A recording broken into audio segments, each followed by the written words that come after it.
I know you haven't like identified that we're dating yet, but I want to focus on you and you're my attention. So, All right. as things progress, both emotionally and physically, we start, I guess, officially dating, right? We're boyfriend and girlfriend. Yay. Moore has a girlfriend. It's wonderful. Um, then things are just going Do you really. post it on Facebook? No, because she was still about, this is part of why it's about to get a lot more complicated. Um, she was still friends with her husband on Facebook. And yes, Facebook official is God. cool. She was still friends with her husband on Facebook, and I was just a friend according to her communication with her husband that I didn't know she was having. So one night we were out bowling. Okay. Oh, it's more than a conundrum. One Okay. night we were out bowling and she gets a phone call. And, I'm not the nosy person. I'm not, who are you talking to? What are you doing? Okay.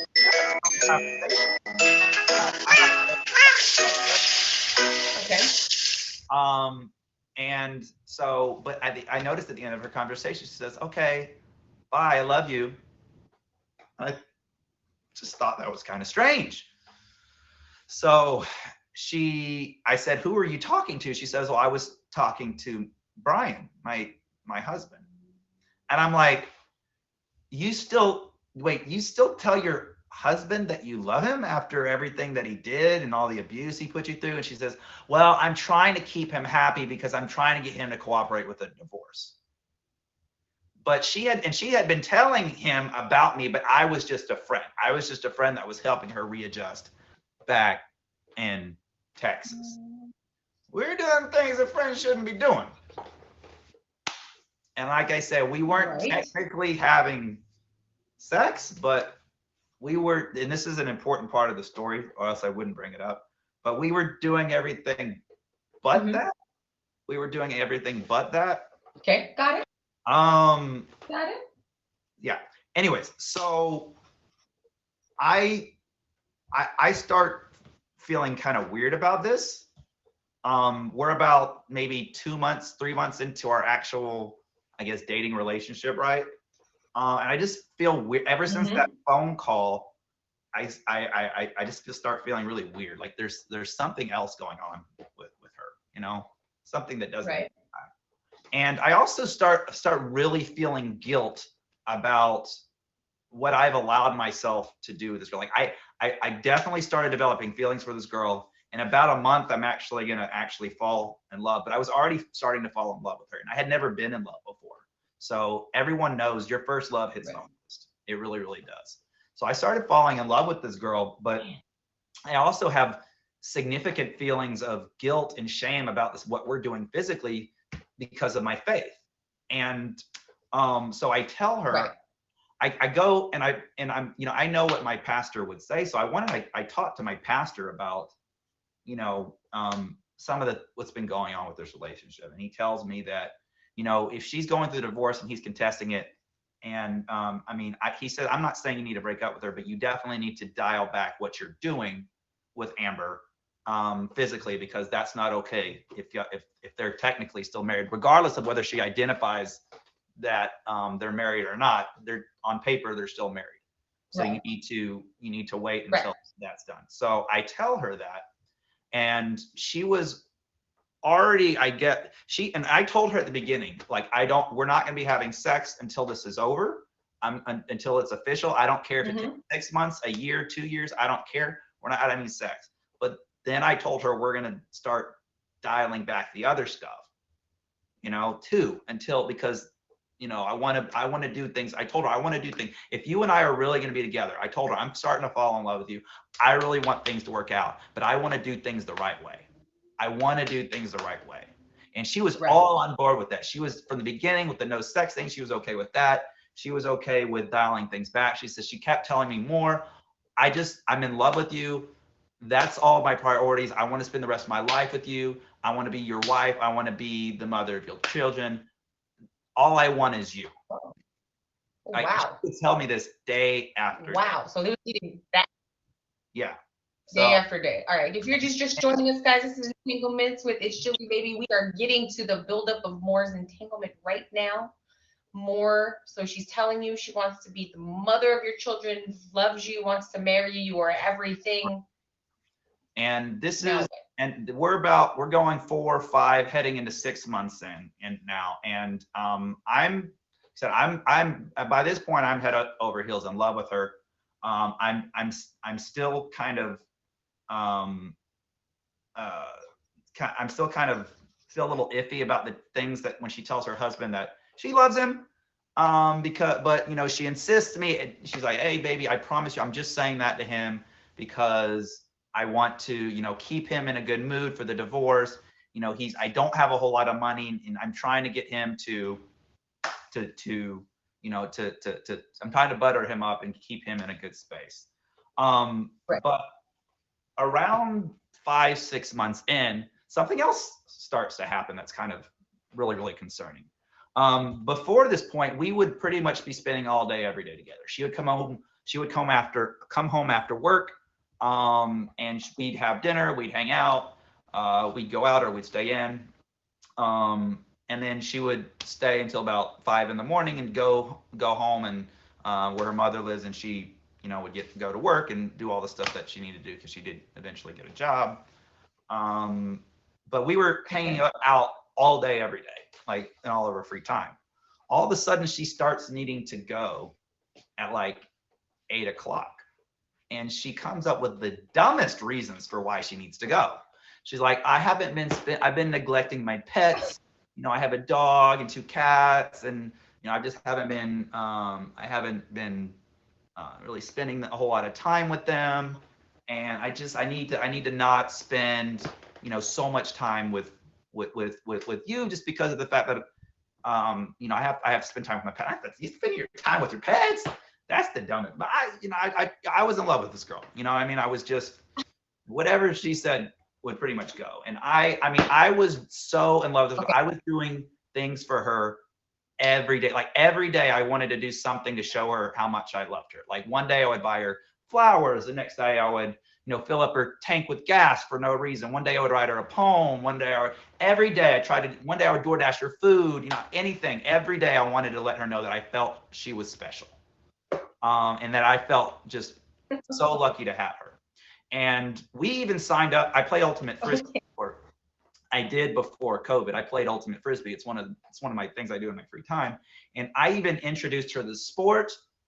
We signed up on the fall league team together. We signed up as a couple, and we were on this Ultimate Frisbee team. She had never played before. I connected her with so many friends in the Ultimate Frisbee community, because the Dallas Ultimate community is fairly close knit.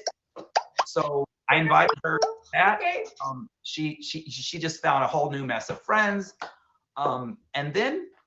So you just pretty much ingrained her into your whole life routine and everything. It was all about her. All right. So we need to start to bring this story around. So what starts to happen now? Okay. She makes this excuse. She starts not spending time as much. She's changing her routine. Starts making the excuse. I am shopping for rings one day, because I had decided that I was going to marry her. And I had been like showing her different ring styles, and because we had been talking about this wasn't like a surprise. We had been talking about getting married, and as soon as she was like doing these, and since she was done with this divorce, which she insisted was making progress every day. And I was showing her, and while I was shopping for rings, I saw a Tinder notification come up on her phone. And I said, are you on Tinder? And she said, well, yeah, it's from before, like when we were, you know, not together. And as a guy that I matched with way back when, and we've just been kind of talking, but we're just friends. This is Roger. We don't like Roger. We don't like Roger. It's starting to sound familiar. This story is starting to sound familiar. So okay. She insists to me that her and Roger are just friends. And she like I said, she's incredibly confident. She's incredibly charming. And she knows that I'm just not a very aggressive person. So I'm not a confrontational person in that regard. So she actually said, if you don't believe me, you can read our texts. We're just friends. I'm pretty sure she thought I was not going to take it, but I did. And so I did read it. And it wasn't like really damning, but it was like, there was some stuff on there like that was very, very like, she's just like, she did say, hey, I know, stop saying that stuff. We're just friends. And he's like, Roger's like, girl, you know, I can't just be friends with you. Whenever we meet, you know, I'm going to kiss you. All this. Yes, it was. And I'm just like, why would you be conversing with a guy like this, that if you're in love with me, we're going to get married. Why would you be conversing with this guy who's talking like this? She's like, oh, I'm not allowed to have friends. And like, yeah, basically trying to turn it around on me. So I'm going to summarize here due to time, but she was not just being friends with Roger. One day I like, after, again, like, she just started refusing to hang out with me on the weekend. She just said she was too busy. She had to work, even though she didn't work on Saturdays. She said, oh, I picked up a side gig cleaning houses, which I don't know, may or may not be true, but she couldn't hang out with me anymore. And it basically, one day, like, and I was literally about to buy a ring. And then I just, like, before I decided to buy it, I said, is this something you want? Is this something you want? Because things have just really deteriorated over the past month. And I feel like things are different. And I expected her to just say, of course, because again, up until the past month, she had been telling me for 2 years how in love with me she was, how she wanted to be, I was going to be with her for the rest of our lives. And she says, yeah, I just don't think so. I think you're right. We need to call this off. And I'm like, and she's like, oh, is that not the answer you were expecting? I was like, heck no. Like, no, of course it's not. And so I started we were right over here. We were right over here when it happened. I'll never forget it. It was a Saturday. I said, I think you need to leave. I was crying. I didn't want to see her. I was like ugly crying, you know. I didn't like, I said, I think you should. No. So she left, and so I had ironically had a trip to Europe already scheduled for the next week. So I said, you know what, this will be good for me. I was leaving literally in 5 days. I was like, it'll be good for me. Give us some space. She'll realize what she's missing, you know, because like, again, I was just going above and beyond for her every day. She'll realize she misses me. And you know, things will be okay. And tell me why I'm driving to the airport on Friday. This is the same day that Louis Capaldi releases his song, Someone You Used to Love. Like, and now the day bleeds in the nightfall and you're not here to get it through. Tell me why, like, I had to pull over on the side of the road because that song was literally like punching me in the face. Anyway, I digress. You digress. So you leave to go. I leave to go, and how does this story? It is, yeah, we're getting to the end. So I get back from Europe, and the next time I'm going to see her is at our ultimate Frisbee game, because like I said, we signed up together. And I had told her before we broke up, I had told her that I had a surprise for her at the end of the year. And that surprise, I said, you need to take off this Friday from work.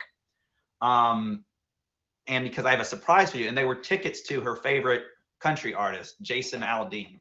Never forget that. I don't even like really country music that much. But it was going to be her surprise. It was her favorite artist. And I had like hella good seats. So I was like, Right. I'm gonna bring that to the game, and like kind of as a like, remember that surprise that I was telling you about. So I go to the game, see her at Ultimate Frisbee, and she's not alone. She's with Roger. She's what? She's with Roger at the Ultimate Frisbee game, in front of the team that knew her as my girlfriend, in front of the community that I had introduced her to, my friends who knew her as my girlfriend. She brought Roger. Not only does she bring Roger, but she's introducing. It hadn't even been 2 weeks yet, by the way. It hadn't even been 2 weeks. She's introducing him to everyone as her boyfriend. Boyfriend.